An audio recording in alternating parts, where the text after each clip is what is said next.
लाहौर और मुल्तान के डिवीजन के अलावा पंजाब भर में स्कूल आज से खुलेंगे। स्कूल सुबह 8:45 बजे से पहले नहीं खुलेंगे। तमाम तलबा, असातिज़ा और अमला लाजमी मास्क पहनेंगे। महकमा माहौलियात पंजाब के जारी करदा नोटिफिकेशन के मुताबिक होटल, रेस्टोरेंट्स और फूड आउटलेट्स अब रात 10 बजे तक खुला रखने की इजाजत होगी। होटल्स और रेस्टोरेंट्स में खाने और टेक अवे की सहूलत भी रात 10 बजे तक कर दी गई है। होम डिलीवरी खिदमात पर किसी किस्म की कोई पाबंदी नहीं होगी।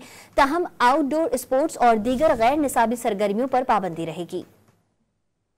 लाहौर और मुल्तान के डिवीजन के अलावा पंजाब भर में स्कूल आज से खुलेंगे। स्कूल सुबह 8:45 बजे से पहले नहीं खुलेंगे। तमाम तलबा, असातिज़ा और अमला लाजमी मास्क पहनेंगे। महकमा माहौलियात पंजाब के जारी करदा नोटिफिकेशन के मुताबिक होटल, रेस्टोरेंट्स और फूड आउटलेट्स अब रात 10 बजे तक खुला रखने की इजाजत होगी। होटल्स और रेस्टोरेंट्स में खाने और टेक अवे की सहूलत भी रात 10 बजे तक कर दी गई है। होम डिलीवरी खिदमात पर किसी किस्म की कोई पाबंदी नहीं होगी। ताहम आउटडोर स्पोर्ट्स और दीगर गैर निसाबी सरगर्मियों पर पाबंदी रहेगी।